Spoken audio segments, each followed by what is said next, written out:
అదే ఇప్పుడు మనం అనుకున్నట్టుగా టీటీవీ దినకరన్ తోటి బీజేపీ సీల్స్ టీటీవీ దినకరన్ తోటి డీల్ సీల్ చేశారు అంటుంది.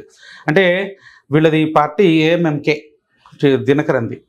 అయితే బేసికల్గా దినకరన్ అంటే ఆయన ఏదో శశికళ అల్లుడు ఇట్లా కాకుండా he's leading the Thevar community. అంటే ఇన్ని సంవత్సరాలు ADMK leader, actually he was an adopted son of Jayalalithaa Dinakaran. Of course ఆమె చేసిన తప్పులకి ఈ మధ్యకాలంలో మోడీ గారు కూడా జయలలిత జైలుకి వెళ్ళిన కరప్షన్ ఛార్జెస్లో యాజ్ అ పర్సన్ ఆమె లెగసీని పొగిడాడు మోడీ గారు వచ్చి.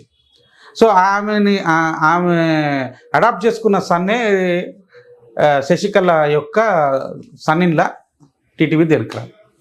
అఫ్ కోర్స్ కరప్షన్ చేశారు కాదనట్లేదు. అయితే వాళ్ళ దగ్గర కూడా ఒక శక్తి ఉంది. అంటే వాళ్ళు ఒక పర్టికులర్ సెక్షన్ ఆఫ్ పాపులేషన్ని ఇన్ఫ్లుయెన్స్ చేసుకే. నేను తమిళనాడులో ఉన్నప్పుడు ఈ దినకరన్ ఫోటో చూసి ఎక్కడ చూసినా కానీ దినకరన్ ఫోటో కనపడేది. ప్రతి చిన్న గ్రామంలోకి పోయినా ఆయనకి అంత సపోర్ట్ ఉందా. ఏ గ్రామంకి పోయినా దినకరన్ అంటే ప్రతి గ్రామంలో ఆయన బంధువులు కావచ్చు, వాళ్ళ క్యాస్ట్ వాళ్ళు కావచ్చు, కొంతమంది ఉంటారు సార్, వాళ్ళు పెడుతుంటారు ఇతని. ఆయన పార్టీకి అంత సపోర్ట్ లేకపోయినా, అంటే ఒకప్పుడు వీళ్ళు లీడర్స్, ఆ లోకల్ లీడర్స్గా పనిచేసిన పాపులేషను కొంతమంది లాయల్గా ఇంకా ఉన్నవాళ్ళు ఆయన ఫోటోలు పెడతా ఉంటారు. సో టీటీవీ దినకరన్ ఓపీఎస్ వీళ్ళిద్దరు కాంబినేషన్ వస్తే వీళ్ళిద్దరు తేవర్స్ కాబట్టి ఆ తేవర్ కమ్యూనిటీ, ఒకప్పుడు పవర్లో ఉన్న తేవర్ కమ్యూనిటీ సైడ్లైన్ అయిపోయింది.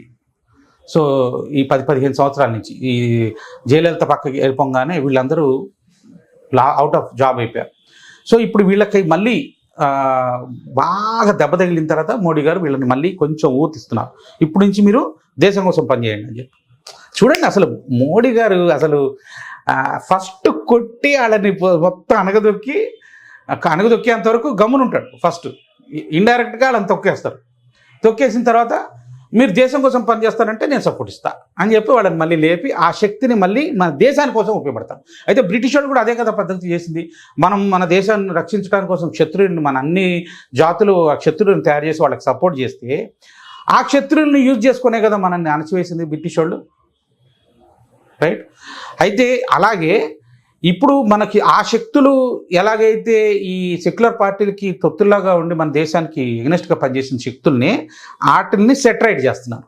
అంటే ఒరిజినల్గా ఈ క్షత్రియ శక్తులు ఏవైతే అన్యాయం అత్యాచారాలు చేశారో ఆ శక్తిని వాళ్ళకి మళ్ళీ మన దేశం కోసం ఫైట్ చేయడానికి కోసం మళ్ళీ నేషనలిస్టిక్ ఫోర్సెస్గా వాళ్ళని క్రియేట్ చేసి మన హిందువుల కోసం తోటి యునైట్ చేస్తూ వాళ్ళతోటి మళ్ళీ ఈ దేశాన్ని యునైట్ చేసుకుంటూ ఎక్స్పాండ్ చేసుకుంటూ పోతా ఉన్నారు మోడీ గారు.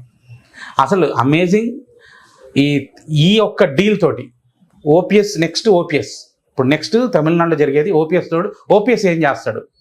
ఓపీఎస్ వర్టికల్గా ఏడీఎంకేని చీలుస్తాడా లేదా, చీలిస్తే ఎట్ట చీలుస్తాడు, ఎంతమంది వస్తారు, అది మనం వాచ్ చేయాల్సిన పని. అయితే తమిళనాడులో మాత్రం రిపుల్స్. ఈ శరత్, సినిమా యాక్టర్ శరత్ అని ఉన్నాడు, ఆయన పార్టీని కూడా తీసుకొచ్చి బీజేపీలో కలిపేశాడు, అంటే విలీనం చేశాడు.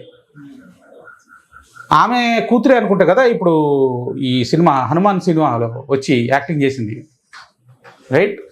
సో మీకు వచ్చేటప్పుడు రెయిన్బో కోalition తమిళనాడులో బీజేపీకి సపరేట్గా ఎన్డీఏ అలయన్స్ వితౌట్ ఏడీఎంకే జరుగుతాం. సో ఏడీఎంకే కంటే ఎక్కువ ఓట్ షేర్ తెచ్చుకోవాలని ప్రయత్నం చేస్తుంది ఇప్పుడు ఎన్డీఏ అలయన్స్. ఎలా ఉంటుంది అనేది అసలు చాలా ఆశ్చర్యపడే రిజల్ట్స్ వస్తాయని చెప్పని ఎక్స్పెక్ట్ చేస్తున్నారు అందరూ.